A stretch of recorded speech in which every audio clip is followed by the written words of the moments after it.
ഈ വീഡിയോയിൽ കുറേ ഇമ്പോർട്ടൻ്റ് ആയിട്ടുള്ള ഇൻഫർമേഷൻസ് ആണ് നമ്മൾ നോക്കുന്നത്. എല്ലാം തന്നെ ഇന്ത്യയുമായിട്ട് ബന്ധപ്പെട്ട് ഗ്ലോബലി എങ്ങനെയാണ് ഇന്ത്യയുടെ ഇൻറ്ററാക്ഷൻ എന്നുള്ള നിലയിലുള്ള ഒരു വീക്ഷണമാണ് ഈ വീഡിയോ.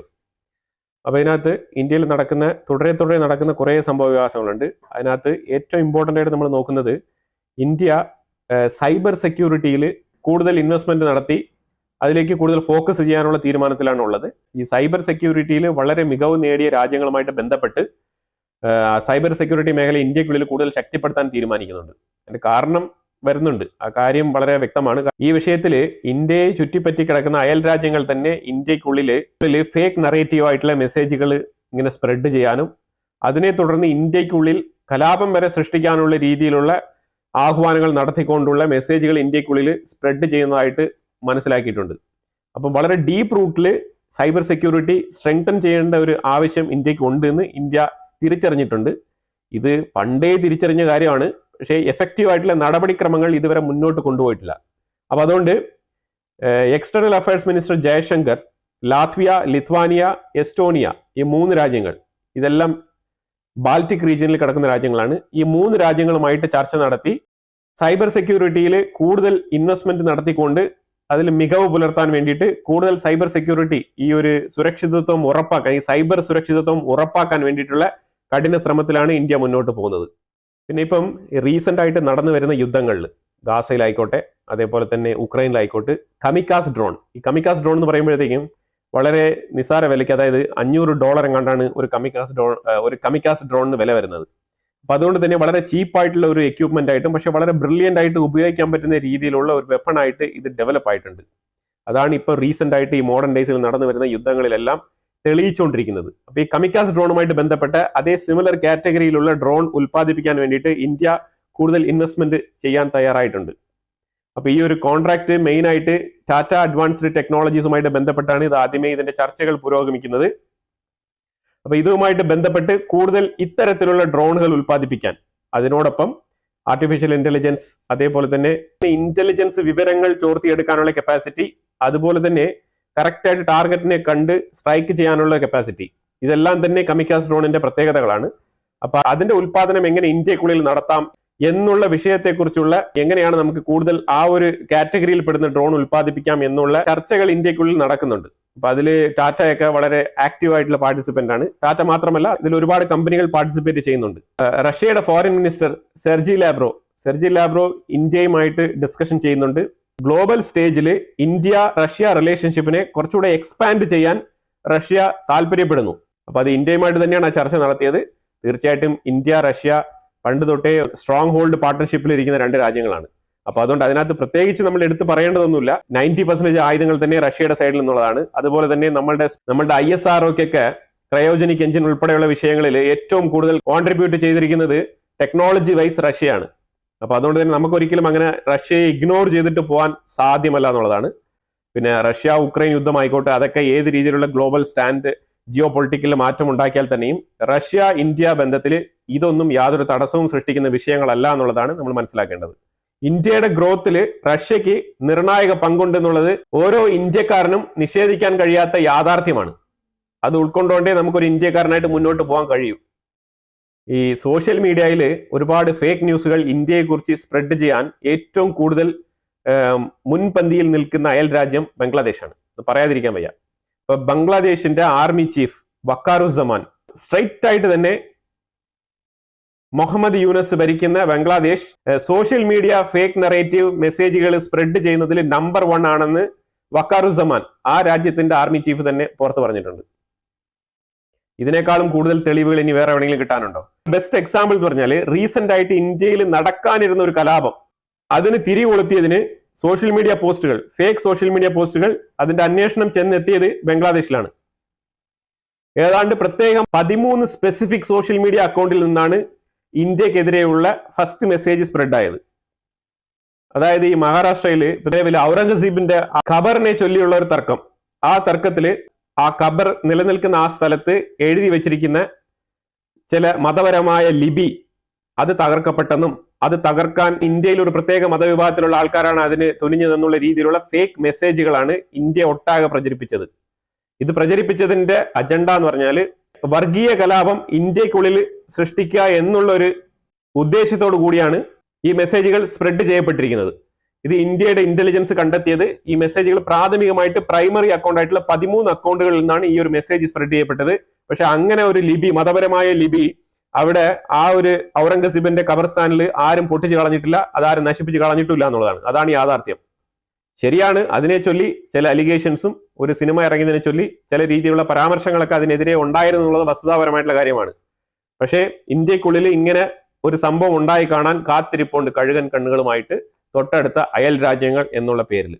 അപ്പൊ ഈ വിഷയങ്ങളെയൊക്കെ സമഗ്രമായി വിലയിരുത്തിക്കൊണ്ടാണ് നമ്മൾ ലാത്വിയ, ലിത്വാനിയ, എസ്റ്റോണിയ പോലത്തെ രാജ്യങ്ങളിൽ നിന്നും സൈബർ സെക്യൂരിറ്റി ഇന്ത്യക്കുള്ളിൽ കൊണ്ടുവന്ന് കുറച്ചുകൂടെ സെക്യൂരിറ്റി ഉറപ്പുവരുത്താൻ തീരുമാനിച്ചിരിക്കുന്നത്. പിന്നെ ശശി തരൂർ, നമ്മുടെ ട്രിവാൻഡ്രം MP ശശി തരൂർ പറഞ്ഞിരിക്കുന്നത് ഒരു അഭിപ്രായമാണ്. അതായത് മാർച്ച് 25 മുതൽ 29 വരെയാണ് നെക്സ്റ്റ് ലെവൽ ചർച്ച അമേരിക്കയുമായിട്ട്. അതായത് ഈ ഒരു ട്രേഡ് റെസിപ്രോക്കൽ താരിഫിനെ ചൊല്ലി അടുത്ത ഘട്ട ചർച്ച മാർച്ച് 25 മുതൽ 29 വരെയാണ് കണ്ടക്ട് ചെയ്തിരിക്കുന്നത്. വളരെ എഫക്റ്റീവായിട്ട് തന്നെ ഉപയോഗിക്കണം ആ ഒരു സ്പോട്ട്. അതുപോലെ തന്നെ കാരണം ഏപ്രിൽ എന്ന് പറയുന്ന ഒരു മാസം വരുന്നെങ്കിൽ ഏപ്രിൽ 2-ാം തീയതി മുതൽ ഈ ഒരു താരിഫിൽ ഒരു തീരുമാനം ഉണ്ടാക്കാനാണ് അമേരിക്ക മുന്നോട്ട് നീങ്ങിക്കൊണ്ടിരിക്കുന്നത്. അപ്പൊ ആ ഒരു ചർച്ചയിലൂടെ സെൻസിബിൾ ഔട്ട്കം രണ്ട് രാജ്യങ്ങൾക്കും, അതായത് ബിറ്റ്വീൻ US ആൻഡ് ഇന്ത്യ, രണ്ട് രാജ്യങ്ങൾക്കും ഇടയിൽ ഒരു സെൻസിബിൾ ഔട്ട്കമ്മിന് വേണ്ടിയിട്ടാണ് ചർച്ച നടത്തേണ്ടത് എന്നാണ് പുള്ളി പറഞ്ഞു വെക്കുന്നത്. പുള്ളി അതിനകത്ത് ഒരുപാട് കാര്യങ്ങൾ പറയുന്നുണ്ട്. പുള്ളി UN-ലൊക്കെ സെർവ് ചെയ്ത വ്യക്തിയാണ്. അപ്പൊ കുറച്ചുകൂടെ ബ്രോഡായിട്ട് തിങ്ക് ചെയ്യാനുള്ള കപ്പാസിറ്റി ഉണ്ട്, ഇല്ലാന്ന് നമ്മൾ ഒരിക്കലും പറയുന്നില്ല. അതേസമയം പറഞ്ഞിരിക്കുന്ന വിഷയങ്ങൾ കുറച്ചുകൂടെ എഫക്റ്റീവ് ആയിട്ട് പറഞ്ഞിരിക്കുന്നത് റെസിപ്രോക്കൽ താരിഫിനെ കുറിച്ച് ഇന്ത്യ ഒരിക്കലും ബോധപ്പെടേണ്ട കാര്യമില്ല. ഇൻസൈറ്റ്സ് മലയാളത്തിൽ നമ്മൾ പണ്ട് തന്നെ ഇത് പറഞ്ഞിട്ടുണ്ട്. അതായത് റെസിപ്രോക്കൽ താരിഫ് അപ്ലൈ ചെയ്താൽ പോലും മെജോറിറ്റി ഇന്ത്യൻ പ്രോഡക്ട്സിന് വീണ്ടും വില കുറവ് തന്നെ ആയിരിക്കും അമേരിക്കയുടെ ഉള്ളിൽ. ട്രേഡ് ഡെഫിസിറ്റില് വലിയ തോതിലുള്ള വ്യത്യാസമൊന്നും വരാൻ പോകുന്നില്ല. രാജ്യങ്ങൾക്കും സെൻസിബിൾ ആയിട്ട് അപ്രോച്ച് ചെയ്യാൻ പറ്റുന്ന രീതിയിലുള്ള ഡിസിഷൻസ് വേണം എടുക്കാൻ എന്നാണ് പറഞ്ഞിരിക്കുന്നത്. US സ്റ്റേറ്റ് ഡിപ്പാർട്ട്മെന്റിന്റെ സ്പോക്സ് പേഴ്സൺ ആയിട്ടുള്ള ടാമി ബ്രൂസ് പറഞ്ഞിരിക്കുന്നത് Bangladesh human rights rules follow ചെയ്യണം എന്നാണ് പറഞ്ഞിരിക്കുന്നത്. അവരിപ്പോ ഹ്യൂമൻ റൈറ്റ്സ് റൂൾസ് ഒന്നും ഫോളോ ചെയ്യുന്നില്ല. അത് പ്രത്യേകിച്ചും എടുത്തു പറഞ്ഞത് ഈ യുഎസിന്റെ സർക്കാരിനെ ഈ മൈനോറിറ്റികളോട് കാണിക്കുന്ന ഈ ഒരു ക്രൂരത, അത് തന്നെയാണ് മെയിൻ ആയിട്ട് എടുത്തു പറഞ്ഞത്. അപ്പൊ അത് പറഞ്ഞ കൂട്ടത്തിലാണ് ഈ വിഷയം ചേർത്ത് പറഞ്ഞിരിക്കുന്നത്. ഇത് ബംഗ്ലാദേശിന് കൊടുക്കുന്ന താക്കീതായിട്ട് വേണമെങ്കിൽ കണക്കാക്കാം. യുഎസിന്റെ ദിവസങ്ങൾ ഏതാണ്ട് എണ്ണപ്പെട്ടുകൊണ്ടിരിക്കുകയാണ്. അതിനെക്കുറിച്ച് ഡീറ്റെയിൽ ആയിട്ടുള്ള വീഡിയോ നമുക്ക് പിന്നീട് നോക്കാം. പക്ഷേ യുഎസിന്റെ കാര്യത്തിൽ ഏകദേശം ഒരു തീരുമാനമാകുന്ന ഒരു അവസ്ഥയിലാണ് ഇപ്പൊ കാര്യങ്ങളൊക്കെ മുന്നോട്ട് പോകുന്നത്. ജമ്മു കാശ്മീരിന്റെ ഭാഗത്ത് നമ്മൾ ലാസ്റ്റ് വീക്കിൽ ഇന്ത്യൻ ന്യൂസ് അപ്ഡേറ്റ് ചെയ്തപ്പം പറഞ്ഞിട്ടുണ്ടായിരുന്നു, ജമ്മു കാശ്മീർ മേഖലയിൽ 60-ലധികം തീവ്രവാദികൾ, ഫോറിൻ തീവ്രവാദികൾ തമ്പടിച്ചിട്ടുണ്ട്. അപ്പൊ ഇന്ന് 3-ാമത്തെ ദിവസമാണ് റെയ്ഡ് നടക്കുന്നത്. വരും ദിവസങ്ങളിൽ നമുക്ക് ഇതിന്റെ അപ്ഡേറ്റ്സ് അറിയാൻ കഴിയും എന്നുള്ളതാണ്.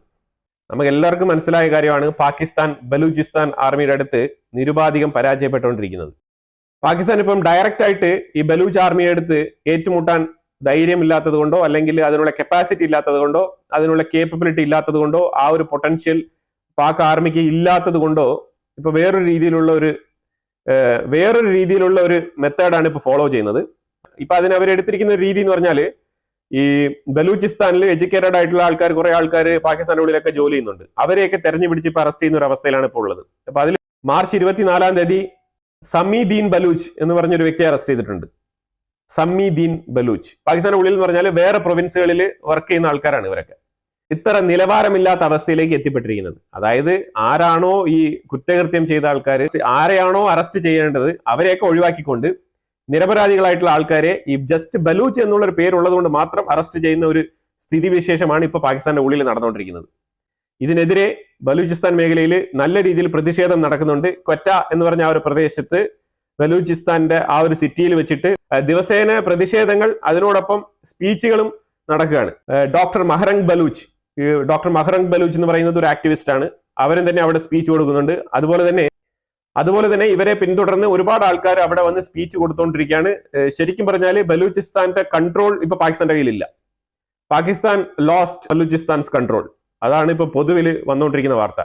ഇത് ഏറ്റവും കൂടുതൽ ബലൂചിസ്ഥാനെ സ്ട്രെങ്തൻ ചെയ്യുന്നുണ്ട്. ബലൂചിസ്ഥാൻ എന്ന് പറഞ്ഞ ഒരു സ്റ്റേറ്റ് എത്രയും വേഗം തന്നെ ഉണ്ടാവാനുള്ള സാധ്യത വളരെ വളരെ കൂടുതലാണ്. രാജ്യത്തിന്റെ ആർമിക്ക് തന്നെ ആ രാജ്യത്തിന്റെ ഉള്ള 4 സ്റ്റേറ്റിൽ ഒരു സ്റ്റേറ്റിന്റെ കൺട്രോൾ ഇല്ല എന്നുള്ളതാണ്. ഒരു സ്റ്റേറ്റിന്റെ കൺട്രോൾ മാത്രമല്ല, ഇപ്പുറത്ത് ഖൈബർ പഖ്തൂൺഖ്വയുടെ കൺട്രോളും പോയിരിക്കുകയാണ്. ഈ രീതിയിലാണ് പാകിസ്ഥാൻ മുന്നോട്ട് പോകുന്നത്. അടുത്ത് നോക്കുന്ന വിഷയം എന്ന് പറഞ്ഞാൽ വളരെ വളരെ ഇമ്പോർട്ടന്റ് ആയിട്ടുള്ള വിഷയമാണ് ഇന്ത്യയുടെ സെമി കണ്ടക്ടർ മേഖല. ഈ സെമി കണ്ടക്ടർ മേഖല വളരെ എഫക്റ്റീവായിട്ട് ഇന്ത്യ തുടങ്ങി വെച്ച ഒരു സംരംഭമാണ്. പക്ഷെ അതിൽ കുറച്ച് ലാഗ് നമ്മൾ ഫേസ് ചെയ്യുന്നുണ്ട്. ലാഗ് വരുന്ന മേഖല എന്ന് പറഞ്ഞു കഴിഞ്ഞാൽ നമുക്ക് എഫക്റ്റീവ് ആയിട്ടുള്ള ടാലൻസ് ഇല്ല. മാനുഫാക്ചറിങ് യൂണിറ്റിൽ പ്രവർത്തിക്കാൻ പറ്റുന്ന രീതിയിലുള്ള ടാലന്റുകൾ ഇല്ല എന്നുള്ളതാണ്. ഒരു മേഖലയിൽ നമ്മൾ വളരെ സൗണ്ട് ആണ്, അത് എഞ്ചിനീയറിംഗ് മേഖലയാണ്. സോഫ്റ്റ്വെയർ എഞ്ചിനീയറിംഗ് മേഖലയിൽ വളരെ സൗണ്ട് ആയിട്ടുള്ള ടെക്നീഷ്യൻസ് നമ്മുടെ അടുത്തുണ്ട്. പക്ഷേ മാനുഫാക്ചറിംഗ് യൂണിറ്റിനെ സംബന്ധിച്ചിടത്തോളം നമുക്ക് ഇല്ല എന്നുള്ളതാണ്. അതൊരു പരാജയമാണ്. അതിലുപരിയായിട്ട് നമുക്കുള്ളത് അണ്ടർ ഡെവലപ്ഡ് സപ്ലൈ ചെയിൻ ആണ്. അപ്പൊ ഇതൊക്കെ നമുക്ക് നിർണായകമായിട്ടുള്ള ചില പ്രശ്നങ്ങൾ ഇന്ത്യക്കുള്ളിൽ ഈ ഒരു സെമി കണ്ടക്ടർ മേഖലയിൽ ഉണ്ടാക്കുന്നുണ്ട് എന്നുള്ളതാണ് നമ്മൾ മനസ്സിലാക്കേണ്ടത്.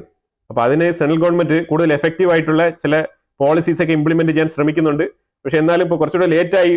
ഇതൊക്കെ നമ്മൾ ഒരു പ്രോജക്റ്റ് തുടങ്ങുന്നതിന് മുമ്പ് തന്നെ നമ്മൾ കൂടുതൽ ഫോക്കസ് ചെയ്യേണ്ട വിഷയങ്ങളാണ്. പക്ഷെ അതിൽ കുറച്ചുകൂടെ ഡിലേ ആണ്. ഇത് കുറച്ച് ഡിലേ ആണെന്നാണ് നമുക്ക് മനസ്സിലാക്കാൻ പറ്റുന്നത്. അപ്പൊ എന്തായാലും ഗവൺമെന്റ് ഇപ്പോഴെങ്കിലും ഇതിനകത്ത് ഫോക്കസ് ചെയ്യുന്നത് വളരെ നന്നായിരിക്കും. കൂടുതൽ ടാലൻസിനെ ഉണ്ടാക്കിയെടുക്കാനുള്ള ശ്രമമാണ് ഇനി സെൻട്രൽ ഗവൺമെന്റ് ചെയ്യേണ്ടത്. ഇത് ബേസിക് ആയിട്ടുള്ള എഡ്യൂക്കേഷൻ മെത്തേഡിൽ തന്നെ മാറ്റങ്ങൾ വരുത്തിക്കൊണ്ട് ഈ ഇലക്ട്രോണിക്സ് മേഖലയിൽ കൂടുതൽ ഡെപ്തിലുള്ള സിലബസ് ഇൻക്ലൂഡ് ചെയ്ത് ചെറിയ ക്ലാസ്സുകളിൽ നിന്ന് തന്നെ ഈ ഒരു എഡ്യൂക്കേഷൻ ഇൻബിൽഡ് ചെയ്ത് കൊണ്ടുപോകേണ്ടതിന്റെ അനിവാര്യതയാണ് ഇപ്പം ചൂണ്ടിക്കാണിക്കപ്പെടുന്നത്. അതായത് ഈ ഒരു സബ്ജക്ട് പഠിച്ചാൽ മാത്രം പോരാ, പ്രാക്ടിക്കൽ എക്സ്പീരിയൻസും കൂടെ ചെറിയ ക്ലാസ്സുകൾ തൊട്ടേ ഇൻക്ലൂഡ് ചെയ്യണം. എന്നാലേ നമുക്ക് ഈ മേഖലയിലൊക്കെ ടാലന്റുകളെ കണ്ടെത്താൻ കഴിയുള്ളൂ. അടുത്ത് നമ്മൾ നേരെ പോകുന്നത് കൊൽക്കത്തയിലാണ്. കൊൽക്കത്തയിൽ സ്റ്റേറ്റ് ഓഫ് ദ ആർട്ട് എന്നുള്ള ഒരു പ്രോജക്റ്റിൽ 2 വാർഷിപ്പുകൾ ഡിസ്ട്രോയേഴ്സ് ആണ് നമ്മൾ ബിൽഡ് ചെയ്തുകൊണ്ടിരുന്നത്. അത് ഏതാണ്ട് മാർച്ച് 3-ാം തീയതിയോടുകൂടി അതിന്റെ കൺസ്ട്രക്ഷൻ പൂർത്തിയായി. അത് കമ്മീഷൻ ചെയ്യാൻ റെഡി ആയിട്ടിരിക്കുകയാണ്. ആൻഡ്രോത്ത് ഹിംഗിരി എന്നാണ് രണ്ടിന്റെയും പേരിട്ടിരിക്കുന്നത്. അപ്പൊ ഇത് വൈകാതെ തന്നെ ഈ 2 ഡിസ്ട്രോയേഴ്സും വൈകാതെ തന്നെ ഇന്ത്യൻ നേവിയിൽ കൂട്ടിച്ചേർക്കപ്പെടും. അപ്പൊ ഇതൊക്കെ തന്നെയാണ് ഇന്ത്യയിൽ ഇപ്പൊ സമഗ്രമായിട്ട് നടന്നുകൊണ്ടിരിക്കുന്ന ചില വിഷയങ്ങൾ. ഇതിനെക്കുറിച്ചുള്ള അഭിപ്രായങ്ങൾ കമന്റ് ബോക്സിൽ രേഖപ്പെടുത്തുക. കൂടുതൽ വിഷയങ്ങളുമായിട്ട് അടുത്ത വീഡിയോയിൽ വരാം. Thank you so much.